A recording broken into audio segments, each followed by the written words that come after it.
Okay students, ಇವತ್ತು ನಾವು word MS office ಅಥವಾ ವರ್ಡ್ ಪ್ರಾಸೆಸರ್ ಅಂತ ಏನಿದೆ ಅದನ್ನ ನೋಡೋಣ. ಯಾವ ರೀತಿ ವರ್ಕ್ ಮಾಡೋದು ಅನ್ನೋದನ್ನ ನಾವು ನೋಡೋಣ. ಸೊ ಬಹಳಷ್ಟು ವರ್ಡ್ ಪ್ರಾಸೆಸರ್ಸ್ ಇವತ್ತು ಅವೈಲಬಲ್ ಸಿಗುತ್ತೆ ನಿಮಗೆ. Example WPS office, MS office, LibreOffice, OpenOffice, ಈ ತರ ಬಹಳಷ್ಟು ಆಫೀಸ್ ಸಾಫ್ಟ್ವೇರ್ಸ್ಗಳು ನಮಗೆ ಸಿಗ್ತವೆ.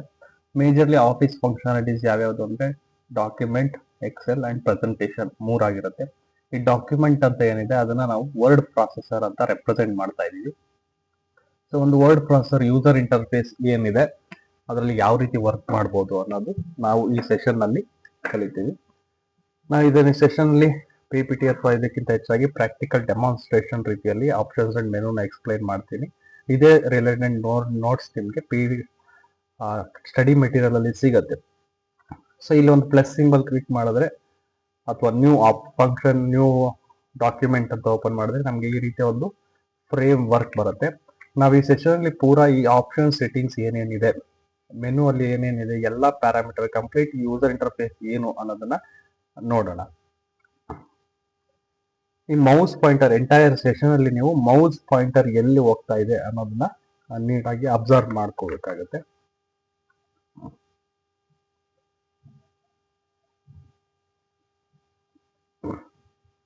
ಈ ವೈಟ್ ಕಲರ್ ಮೌಸ್ ಪಾಯಿಂಟರ್ನ ನೀವು ಅಬ್ಸರ್ವ್ ಮಾಡ್ತಾ ಹೋಗ್ಬೇಕು.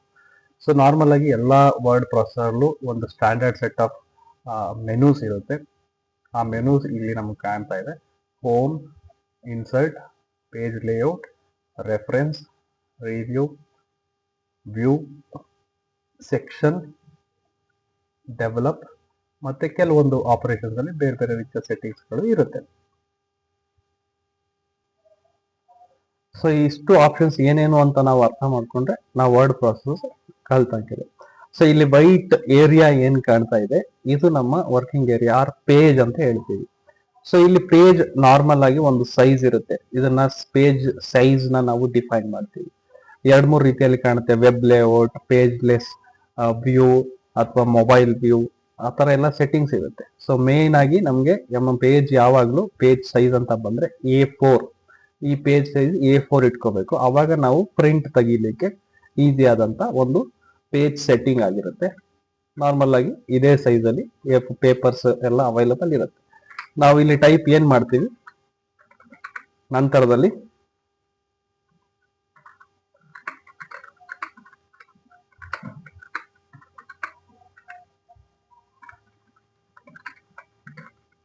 ಈ ರೀತಿಯಲ್ಲಿ ನಾವು ಟೈಪ್ ಮಾಡ್ಕೋತಾ ವರ್ಡ್ ಪ್ರೊಸೆಸಿಂಗ್ ನಲ್ಲಿ ವರ್ಡ್ ಸೇವ್ ಮಾಡಬಹುದು. ಸೊ ನಾವು ಇವತ್ತು ಟೆಕ್ಸ್ಟ್ ಪ್ರೊಸೆಸಿಂಗ್ ನಂತರ ನೋಡೋಣ. ಈ ಮೆನು ಅಲ್ಲಿ ಏನೇನು ಆಪ್ಷನ್ ಇದೆ ಅಂತ ಒಂದು ಚೆಕ್ ಮಾಡ್ಕೋತಾ ಹೋಗೋಣ. ಇಂಪಾರ್ಟೆಂಟ್ ಸೆಟ್ಟಿಂಗ್ಸ್ ಮಧ್ಯೆ ಹೇಳ್ತೀನಿ, ನೀವು ನೋಡ್ಕೋತಾ ಹೋಗ್ಬೋದು. ಸೊ ಇಲ್ಲಿ ನಾವು ಫಸ್ಟ್ ಬಂದ ಹಾಗೆ open, new, open, save, save as, export, print ಮತ್ತೆ help and some other options ಇದಾವೆ. ಸೇವ್ ಇವೆಲ್ಲದಕ್ಕೂ ಕೂಡ ಶಾರ್ಟ್ ಕಟ್ಸ್ ಇರುತ್ತೆ. ಕಂಟ್ರೋಲ್ ಎಸ್ ಮಾಡಿದ್ರೆ ಸೇವ್ ಆಗುತ್ತೆ, ಕಂಟ್ರೋಲ್ O ಪ್ರೆಸ್ ಮಾಡಿದ್ರೆ ಓಪನ್ ಆಗುತ್ತೆ, ಕಂಟ್ರೋಲ್ N ಪ್ರೆಸ್ ಮಾಡಿದ್ರೆ ನ್ಯೂ ಫೈಲ್ ಓಪನ್ ಆಗುತ್ತೆ. ಇವೆಲ್ಲದಕ್ಕೂ ಕೀಬೋರ್ಡ್ ಶಾರ್ಟ್ ಕಟ್ಸ್ ಇರುತ್ತೆ. ಅಥವಾ ಇಲ್ಲಿ ಮೆನುಗೆ ಬಂದು ಕ್ಲಿಕ್ ಮಾಡಿದ ತಕ್ಷಣ ಮೇಜರ್ ಫೈಲ್ ಆಪರೇಷನ್ಸ್ ನಾವು ಇಲ್ಲಿ ಪರ್ಫಾರ್ಮ್ ಮಾಡಬಹುದು. ನಂತರ ಹೋಮ್ ಅಂತ ಅಂದ ತಕ್ಷಣ ಇಲ್ಲಿ ಆಲ್ಮೋಸ್ಟ್ ಎಲ್ಲ ಟೆಕ್ಸ್ಟ್ ಫಾರ್ಮ್ಯಾಟಿಂಗ್ ಇರುತ್ತೆ. ಈ ಟೆಕ್ಸ್ಟ್ ಫಾರ್ಮ್ಯಾಟಿಂಗ್ ಏನೇನಿರುತ್ತೆ, ಸೊ ಫಾಂಟ್ ಸೈಜ್ ಮಾಡೋದು, ಇನ್ಕ್ರಿಮೆಂಟ್ ಮಾಡೋದು, ಇದೆಲ್ಲ ನಂತರದಲ್ಲಿ ನೋಡೋಣ. ಮೇಜರ್ ಆಗಿ ನಾನು ಇವತ್ತು ಒಂದು ಪೇಜ್ ಲೇಔಟ್ ಹೇಳಿದೆ. ಅದೇ ರೀತಿ ಏನೇನು ಅಂತ ಹೇಳ್ಕೊಂಡು ಹೋಗ್ತೀವಿ. ಇಲ್ಲಿ ಟೆಕ್ಸ್ಟ್ ಫಾರ್ಮ್ಯಾಟ್ ಮಾಡೋದು ಎಲ್ಲವೂ ಕೂಡ ಹೋಮ್ ಅಲ್ಲಿದೆ. Format text, font family, size ಜಾಸ್ತಿ ಮಾಡ್ಲಿಕ್ಕೆ ಇವೆಲ್ಲ ಇದರಲ್ಲಿದ್ದಾವೆ. ಒಂದಷ್ಟು heading and non heading, sub menu, ಇದೆಲ್ಲ ಕೂಡ ಟೆಕ್ಸ್ಟ್ ಫಾರ್ಮ್ಯಾಟಿಂಗ್ ಅಲ್ಲೇ ಬರುತ್ತೆ. ಸೊ ನೆಕ್ಸ್ಟ್ ಇನ್ಸರ್ಟ್ ಒಳಗಡೆ ನಮ್ಮ ಡಾಕ್ಯುಮೆಂಟ್ಗೆ ಏನಾದರೂ ಎಕ್ಸ್ಟ್ರಾ ಇನ್ಸರ್ಟ್ ಮಾಡಬೇಕಾದ್ರೆ ಇಮೇಜು, ಕ್ಲಿಪ್ ಆರ್ಟ್ಸು ಇವನ್ನೆಲ್ಲ ಹಾಕ್ಬೇಕು ಆದ್ರೆ ಇನ್ಸರ್ಟ್ ಪೇಜ್ ಅಲ್ಲಿ ನಾವು ವರ್ಕ್ ಮಾಡಬೇಕು. ಒಂದು ಟೇಬಲ್ ಇನ್ಸರ್ಟ್ ಮಾಡ್ಲಿಕ್ಕೆ ಆದ್ರೂ ಕೂಡ ನಾವು ಇಲ್ಲಿ ಟೇಬಲ್ ಸೆಲೆಕ್ಟ್ ಮಾಡಿದ್ರೆ ಈ ಟೇಬಲ್ ಬರುತ್ತೆ. ಇಮೇಜ್ ಇನ್ಸರ್ಟ್ ಮಾಡ್ಬೇಕಾದ್ರೆ ಇಮೇಜಿಂಗ್ ಬ್ರೌಸ್ ಮಾಡಿ ಇಮೇಜ್ ಸೆಲೆಕ್ಟ್ ಮಾಡ್ಬೋದು. ಯಾವ್ದಾದ್ರು ಒಂದು ಶೇಪ್ಸ್ ಡ್ರಾ ಮಾಡಬೇಕು ಅಂದ್ರೆ ಈ ಶೇಪ್ಸ್ ಇಲ್ಲಿ ಡ್ರಾ ಮಾಡ್ಬೋದು. ಈ ತರ ಇನ್ಸರ್ಟ್ ಮೆನುನಲ್ಲಿ ಇದನ್ನೆಲ್ಲ ನಾವು ಮಾಡ್ಕೊಳ್ಬಹುದು. ಅದೇ ತರ ಇಲ್ಲಿ ಇಕ್ವೇಶನ್ ಮಾಡ್ಲಿಕ್ಕೆ, ಸಿಂಬಲ್ ಮಾಡ್ಲಿಕ್ಕೆ, ನಂಬರ್ ಕ್ಯಾಲ್ಕುಲೇಷನ್ ಮಾಡ್ಲಿಕ್ಕೆ ಎಲ್ಲದಕ್ಕೂ ಇನ್ಸರ್ಟ್ ಮೆನುನಲ್ಲಿ ಆಪ್ಷನ್ ಇರುತ್ತೆ. ಅದಾದ ನಂತರ ಆಗ್ಲೇ ನಾವು ಹೇಳ್ದಂಗೆ ಪೇಜ್ ಲೇಔಟ್. ಮೇಜರ್ ಆಗಿ ನಾವು ಒಂದು ಪೇಜ್ ಸೈಜ್ ನ ಡಿಫೈನ್ ಮಾಡ್ತೀವಿ. A4 ಅಂತ ಬಳಸ್ಬೋದು. ಅದು ಇಲ್ಲ ಅಂದ್ರೆ ಲೆಟರ್ ಅಂತ ಒಂದು ಫಾರ್ಮ್ಯಾಟ್ ಬರುತ್ತೆ, ಮತ್ತೆ ಲೀಗಲ್ ಅಂತ ಫಾರ್ಮ್ಯಾಟ್ ಬರುತ್ತೆ. ಇವೆಲ್ಲ ಪ್ರಿಂಟ್ ಸ್ಪೆಸಿಫಿಕ್ ಕಾನ್ಫಿಗರೇಷನ್ಸ್, ಇವನ್ನ ಮಾತ್ರ ಬಳಸಿದ್ರೆ ಒಳ್ಳೇದು ಯಾವಾಗ್ಲೂ. ಮತ್ತೆ ಓರಿಯಂಟೇಶನ್, ಲ್ಯಾಂಡ್ಸ್ಕೇಪ್ ಮತ್ತೆ ಪೋರ್ಟ್ರೇಟ್ ಅಂತ ಬರುತ್ತೆ. ವರ್ಟಿಕಲ್ ಬುಕ್ಸ್ ಮತ್ತೆ ನೀವು ಮೊಬೈಲ್ ಅಲ್ಲಿ ಯಾವ ರೀತಿ ಬಳಸ್ತೀರಾ ಅದೇ ತರ ಒಂದು ಸೆಟ್ಟಿಂಗ್ಸ್ ಇದಾಗಿರುತ್ತೆ. ಮತ್ತೆ ಕಾಲಮ್ ಸ್ಪಿಟ್ ಮಾಡೋದು, ಇವೆಲ್ಲ ಆರ್ಟಿಕಲ್ ಮಾಡ್ಬೇಕಾದ್ರೆ ಬಳಸೋಂಥದ್ದು. ಮಾರ್ಜಿನ್ ಇರುತ್ತೆ, ಮಾರ್ಜಿನ್ ಕೂಡ ನಾವು ನಾರ್ಮಲ್ ಇಟ್ಟರು ಸಾಕು, ಯಾವಾಗಲೂ ಪ್ರಿಂಟ್ ಏರಿಯಾ ಸ್ಪೆಸಿಫಿಕ್ ಆಗಿರೋಂಥದ್ದು. ಈ ರೀತಿಯ ಸೆಟ್ಟಿಂಗ್ಸ್ ಮಾಡ್ಕೋಬಹುದು. ಅದನ್ನ ಬಿಟ್ರೆ ಇಲ್ಲಿ ವರ್ಡ್ ಪ್ರೊಸೆಸರ್ ಅಲ್ಲಿ ಮೇಜರ್ ಆಗಿ ಇನ್ ಯಾವುದೇ ಸೆಟ್ಟಿಂಗ್ಸ್ ಇರಲ್ಲ. Print layout, print view, rulers ಅಂತ ಇರುತ್ತೆ. ಈ ರೂಲರ್ಸ್ ಚೆಕ್ ಅಂಡ್ ಮಾಡಿದ್ರೆ ನೀವು ಅಬ್ಸರ್ವ್ ಮಾಡಬಹುದು, ಇಲ್ಲಿ ಏನ್ ನಂಬರಿಂಗ್ ಇದೆ, ಎಷ್ಟು ಸೇಮ್ಸ್ ಅಲ್ಲಿ ನಮ್ಗೆ ಇಲ್ಲಿ ತೋರಿಸ್ತಾ ಇದೆ ಅದು ಎಕ್ಸಿಟ್ ಆಗುತ್ತೆ. ಮಾರ್ಕಪ್ಸ್ ಅಂದ್ರೆ ಅದು ಕೂಡ ಎಕ್ಸಿಟ್ ಆಗುತ್ತೆ ಇಲ್ಲಿ. ಮತ್ತೆ ವ್ಯೂ ಗೈಡ್ ಅಂದ್ರೆ ಲೈನ್ಸ್ ನ ಗ್ರಿಡ್ ಲೈನ್ ತೋರಿಸುತ್ತೆ. ಟೇಬಲ್ ಗ್ರಿಡ್ ಲೈನ್ ಅಂದ್ರೆ ಒಂದು ಟೇಬಲ್ ಇದ್ರೆ ಅದು ಗ್ರಿಡ್ ಲೈನ್ಸ್ ನ ತೋರಿಸುತ್ತೆ. ಸೊ ಒಂದು ಡಾಕ್ಯುಮೆಂಟ್ ನ ಝೂಮ್ ಮಾಡಬಹುದು, ಝೂಮ್ ಔಟ್ ಮಾಡಬಹುದು. ಈ ರೀತಿಯ ಒಂದು ಹಲವಾರು ಸೆಟ್ಟಿಂಗ್ಸ್ ನಮಗೆ ಈ ವರ್ಡ್ ಪ್ರೊಸೆಸರ್ ಅಲ್ಲಿ ಸಿಗುತ್ತೆ. ಇವು ಮೇಲ್ಗಡೆ ಇವು ಸಿಂಬಲ್ಗಳು ಕೂಡ ಇಲ್ಲಿ ಮೆನು ನಲ್ಲಿ ಇರೋದಕ್ಕೆ ಶಾರ್ಟ್ ಕಟ್ಸ್ ಗಳು. ನೀವು ಇಲ್ಲಿ ಹತ್ರ ಹೋದ್ರೆ ನಿಮಗೆ ಕಾಣುತ್ತೆ ಇಲ್ಲಿ open symbol, save control S, export to PDF, print control P press ಮಾಡಿದ್ರೆ ಸೀದಾ ಪ್ರಿಂಟ್ ಹೋಗುತ್ತೆ. ಅಂಡ್ ಪ್ರಿಂಟ್ ಪ್ರಿವ್ಯೂ ಅಂದ್ರೆ ಪ್ರಿಂಟ್ ಆಗೋಕೆ ಮುಂಚೆ ಒಂದು ಸೆಟ್ಟಿಂಗ್ಸ್ ಕಾಣುತ್ತೆ ಯಾವ ತರ ಇದೆ ಅಂತ.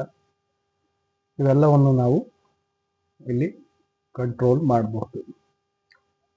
ಮೇಜರ್ ಆಗಿ ವರ್ಡ್ ಡಾಕ್ಯುಮೆಂಟ್ ಮಾಡ್ಬೇಕಾದ್ರೆ ಅಂಡು ರೀಡು ಆಪ್ಷನ್ಸ್ ಬರುತ್ತೆ. ನಾವೇನಾದ್ರೂ ಟೈಪ್ ಮಾಡಿದ್ರೆ ಕಂಟ್ರೋಲ್ Z ಕ್ಲಿಕ್ ಮಾಡಿದ್ರೆ ಅದು ಅಂಡು ಆಗುತ್ತೆ. ಅಂದ್ರೆ control Z is undo, control shift Z is redo. Undo ಅಂದ್ರೆ ಮಾಡಿರೋ ಟಾಸ್ಕ್ ನ ವಾಪಸ್ ಎಕ್ಸಿಟ್ ಆಗುತ್ತೆ, ಕ್ಲಿಯರ್ ಆಗಿಬಿಡುತ್ತೆ. That's the settings here, undo and reed.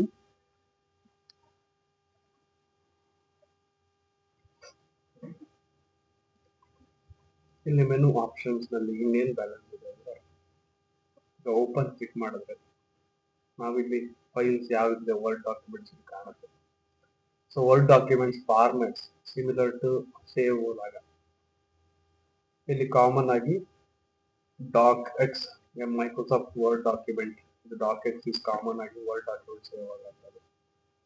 2003 ಮಾಡಲ್ ವರೆಗೂ DOC ಅಷ್ಟೇ, ಡಾಕ್ ಅಷ್ಟೇ ಇತ್ತು. ಈಗ ರೀಸೆಂಟ್ ಆಗಿ ಡಾಕ್ ಎಕ್ಸ್ ಅಂತ ಎಲ್ಲ ಫೈಲ್ ಫಾರ್ಮೆಟ್ ಇರುತ್ತೆ. ಇದು ವರ್ಡ್ ಫೈಲ್ ಫಾರ್ಮೆಟ್. ಇವನ್ನ HTML ಕೆಲವೊಂದು ಟೆಕ್ಸ್ಟ್ಗಳು ಇವೆಲ್ಲ ವರ್ಡ್ ಅಲ್ಲಿ ಓಪನ್ ಆಗ್ತವೆ. Common file format is doc X. ಈ WPS ಆಫೀಸ್ ಇಲ್ಲಿ ಬಳಸಿದ್ರೆ WPS ಅಂತ ಕೂಡ ವರ್ಡ್ ಡಾಕ್ಯುಮೆಂಟ್ಸ್ ಸೇವ್ ಮಾಡ್ಕೋಬಹುದು.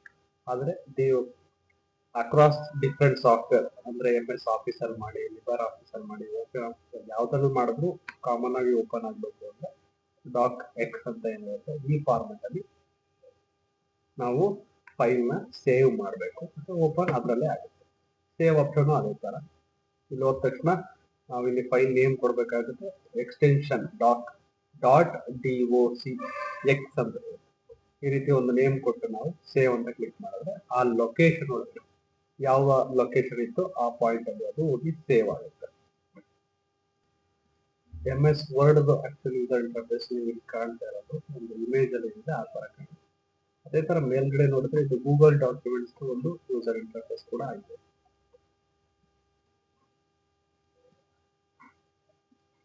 ಮತ್ತೆ ಇಲ್ಲಿ ಬಹಳಷ್ಟು ಟೆಕ್ಸ್ಟ್ ಫಾರ್ಮ್ಯಾಟ್ಸ್ ಇದಾವೆ. ಹಾಗೆ ನಾವು ಹೇಳಿದಾಗ ನೆಕ್ಸ್ಟ್ ಸೆಷನ್ ಒಂದು ಎಲ್ಲಾ ಟೆಕ್ಸ್ಟ್ ಫಾರ್ಮ್ಯಾಟ್ಸ್ ನಾವು ಯಾವ ತರ ಇದೆ. ಇನ್ನು ಇನ್ಸರ್ಟ್ ಅಲ್ಲಿ ಕೆಲವೊಂದು ಆರ್ಟಿಫೆಕ್ಟ್ ವರ್ಡ್ ಆರ್ಟ್ ಇನ್ಸರ್ಟ್ ಮಾಡೋದು, ಈ ತರ ಟೆಕ್ಸ್ಟ್ ಇನ್ಸರ್ಟ್ ಮಾಡೋದಕ್ಕೆಲ್ಲ ಅವಕಾಶಗಳಿದ್ದಾವೆ. ಮತ್ತೆ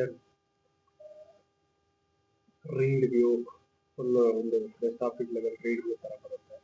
full screen view, navigation panel ಈ ಲೆಫ್ಟ್ ಸೈಡ್ ಅಲ್ಲಿ ವಿಸಿಬಲ್ ಇದೆಯಾ, ವಿಸಿಬಲ್ ಇದೆಯಾ ಒಂದು ನ್ಯಾವಿಗೇಷನ್ ಪ್ಯಾನಲ್ ಓಪನ್ ಮಾಡ್ಕೋಬಹುದು. ಹೆಡರ್ ಎಲ್ಲ ಹಾಕಿದ್ರೆ ಅದು ಬರುತ್ತೆ ಅಂತ.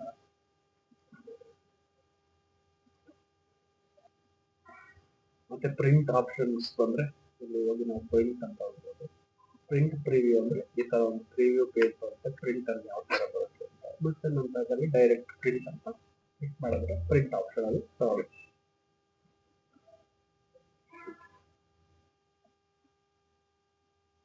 ಇಲ್ಲಿ ಎಕ್ಸಿಟ್ ಮಾಡಬೇಕಂದ್ರೆ ಇಲ್ಲಿ ಬ್ಯಾಕ್ ಪ್ರೆಸ್ ಮಾಡಬೇಕಾಗುತ್ತೆ. ಮತ್ತು ಪೇಜ್ ನಂಬರ್ಸ್ ಆ್ಯಡ್ ಮಾಡೋದಾದರೆ ಇಲ್ಲಿ ಡೈರೆಕ್ಟಾಗಿ ಹೆಡರ್ ಫುಟರ್ಸಲ್ಲಿ ಆ್ಯಡ್ ಮಾಡ್ಬೋದು. ಕ್ಲಿಕ್ ಮಾಡಿ ನಾವು ಪೇಜ್ ನಂಬರ್ಸ್ ಅಂತ ಇನ್ಸರ್ಟ್ ಮಾಡಿದ್ರೆ ಡೈರೆಕ್ಟಾಗಿ ಇನ್ಸರ್ಟ್ ಪೇಜ್ ನಂಬರ್ ಅಂದರೆ ಈ ಪೇಜ್ ನಂಬರ್ಸ್ ಎಲ್ಲ ಪೇಜ್ಗೂ ಇನ್ಸರ್ಟ್ ಬರುತ್ತೆ. ಅವನ್ನ ಹೆಡರ್ ಫುಟರ್ ಮ್ಯಾನೇಜ್ಮೆಂಟಲ್ಲಿ ಒಂದು ಹೊಸ ಟ್ಯಾಬೇ ಓಪನ್ ಆಗುತ್ತೆ ನಿಮಗೆ. ಇಲ್ಲಿ ಹೆಡರ್ ಸೈಜ್ ಎಷ್ಟು ಇರಬೇಕು, ಇವೆಲ್ಲ ಸೆಟ್ಟಿಂಗ್ಸ್, ಫುಟರ್ ಮತ್ತು ಕಂಟೆಂಟ್ ಇರಬೇಕು, ಈ ಆಪರೇಷನ್ಸ್ ಯೂಸ್ ಮಾಡಿಕೊಂಡು ಬಳಸ್ಬೋದು. ಡೇಟ್ ಆ್ಯಂಡ್ ಟೈಮ್ ಹಾಕ್ಬೇಕಾ, ಪಿಕ್ಚರ್ ಹಾಕ್ಬೇಕಾ, ಲೈನ್ ಹಾಕ್ಬೇಕಾ, ಇವೆಲ್ಲವನ್ನು ಕೂಡ ಇಲ್ಲಿ ಮಾಡ್ಬೋದು. ಸೊ ಈಗ ನಾವಿಲ್ಲಿ ಪೇಜ್ ನಂಬರ್ ಹಾಕಿದ್ರಿ, ಈಗ ಒಂದೇ ಒಂದು ನಂಬರ್ ಒಂದು ತಗೊಳ್ತಾ ಇದ್ದೀವಿ. ನೀವು ಪ್ರತಿ ಪೇಜ್ಗೆ ಹೋದಾಗಲೂ ಈ ಸೆಕ್ಷನಲ್ಲಿ ನಂಬರ್ ನಿಮಗೆ ಆರಾಮ್ಸೆ ಕಾಣುತ್ತೆ. ಹೆಡರ್ ಫುಟರ್ ಹಾಕಿದ ತಕ್ಷಣ ಒಂದು ಸಪ್ರೇಟ್ ಪೇಜ್ ಓಪನ್ ಆಗಿದೆ ಅದಕ್ಕೆ. ಮತ್ತು ಪೇಜ್ ಬಾರ್ಡರ್ಸ್ನ ನಾವು ಸೆಟ್ ಮಾಡ್ಬೋದು. ಇಲ್ಲಿ click on page border, page complete content select ಆಗುತ್ತೆ. ಸೈಜ್ ಸೆಲೆಕ್ಟ್ ಮಾಡ್ಬೋದು, ಕಲರ್ ಸೆಲೆಕ್ಟ್ ಮಾಡ್ಬೋದು. ಕ್ಲಿಕ್ ಮಾಡಿದ್ರೆ ಪೇಜ್ ಬಾರ್ಡರ್ ಬರುತ್ತೆ. ಸೊ ಈ ಥರ ಪೇಜ್ ಬಾರ್ಡರ್ನ ಸೆಟ್ ಮಾಡ್ಬೋದು. ಸೊ ಈಗ ಹಲವಾರು ಸೆಟ್ಟಿಂಗ್ ಯೂಸ್ ಮಾಡಿಕೊಂಡು ನಾವು ಒಂದು ವರ್ಡ್ ಡಾಕ್ಯುಮೆಂಟಲ್ಲಿ ಮಾಡ್ಬೋದು. ನಾವು ಈ ಸೆಷನಲ್ಲಿ ವರ್ಡ್ ಡಾಕ್ಯುಮೆಂಟಲ್ಲಿರೋಂಥ ಎಲ್ಲ ಮೆನುನಲ್ಲಿ ಮೇಜರ್ ಏನೇನು ಆಪ್ಷನ್ ಇದೆ ಅಂತ ಅಷ್ಟೇ ನೋಡಿದ್ದೀವಿ. ಆ್ಯಕ್ಚುಲ್ ಆಗಿ ನಾವು ಇನ್ನೂ ಟೆಕ್ಸ್ಟ್ ಪ್ರೊಸೆಸಿಂಗ್ ಮಾಡಿಲ್ಲ. Text processing is the core intention of word document. ನಾವು ನೆಕ್ಸ್ಟ್ ಸೆಷನಲ್ಲಿ ಟೆಕ್ಸ್ಟ್ ಯಾವ ರೀತಿ ಟೈಪ್ ಮಾಡ್ತೀವಿ, ಅದಕ್ಕೆ ಏನೇನು ಪ್ರಾಪರ್ಟೀಸ್ ಇದ್ದಾವೆ, ಯಾವ ರೀತಿ ಪ್ಯಾರಾಮೀಟರ್ ಚೇಂಜಸ್ ಮಾಡ್ಬೋದು ಅನ್ನೋದನ್ನು ನಾವು ನೋಡೋಣ.